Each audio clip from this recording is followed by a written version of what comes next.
Okay.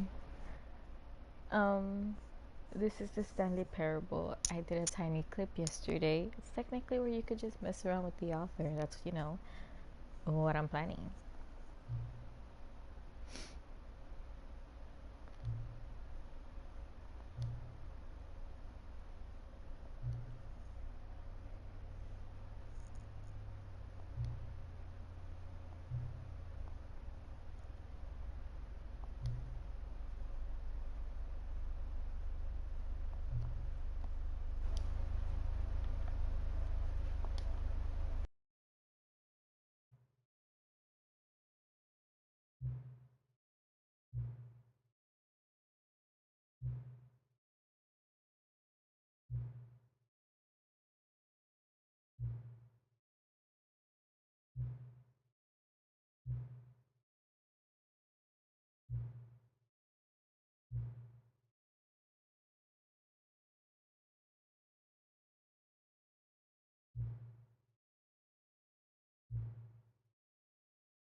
This is the story of a man named Stanley.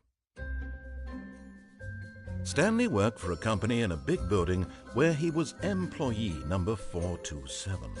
Employee number 427's job was simple. He sat at his desk in room 427 and he pushed buttons on a keyboard.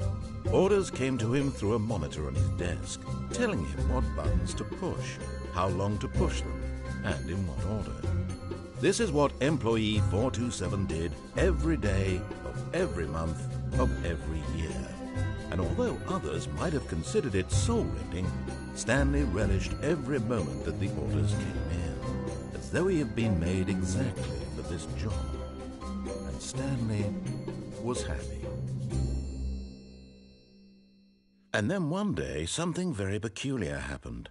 Something that would forever change Stanley. Something he would never quite forget.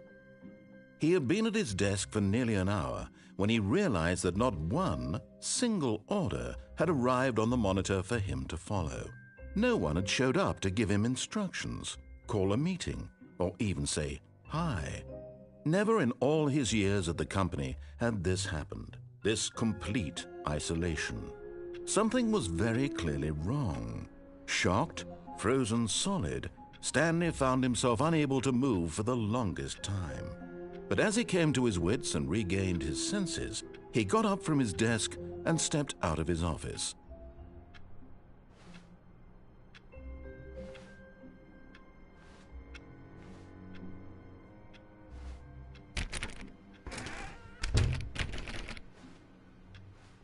All of his co-workers were gone.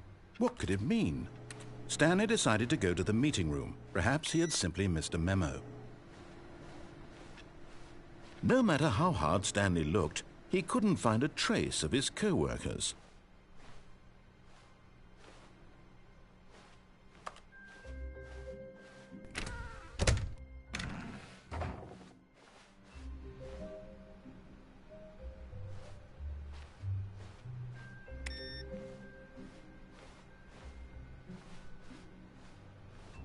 Stanley picked up the bucket.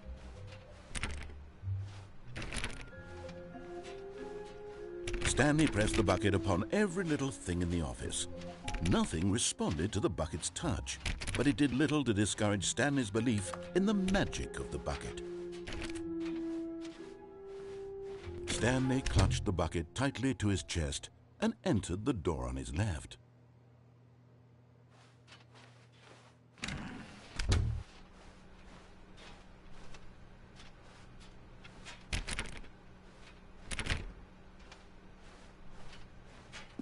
Still no one was here. Stanley needed the bucket's warmth and comfort now more than ever. Perhaps his boss's office was where he'd find answers. Oh, Stanley, can you feel it? The broom closet. It wants the bucket. You can feel that, can't you? The aura of jealousy? It's as clear as day. This broom closet believes it deserves the bucket. I can really feel it now. It's a bucket. It belongs in a broom closet. That's what the broom closet is trying to say here. It's supposed to go with the other cleaning supplies. Good for you, Stanley. Don't give in. Don't hand over the bucket. I know how hard it must be, given the pressure that the broom closet is putting on your shoulders right now, but you have to be strong. This is your bucket. This is your companion. And lifelong friendship is purely superficial and convenient? That your life is so banal and meaningless that you'd feel the same sort of kinship towards any inanimate object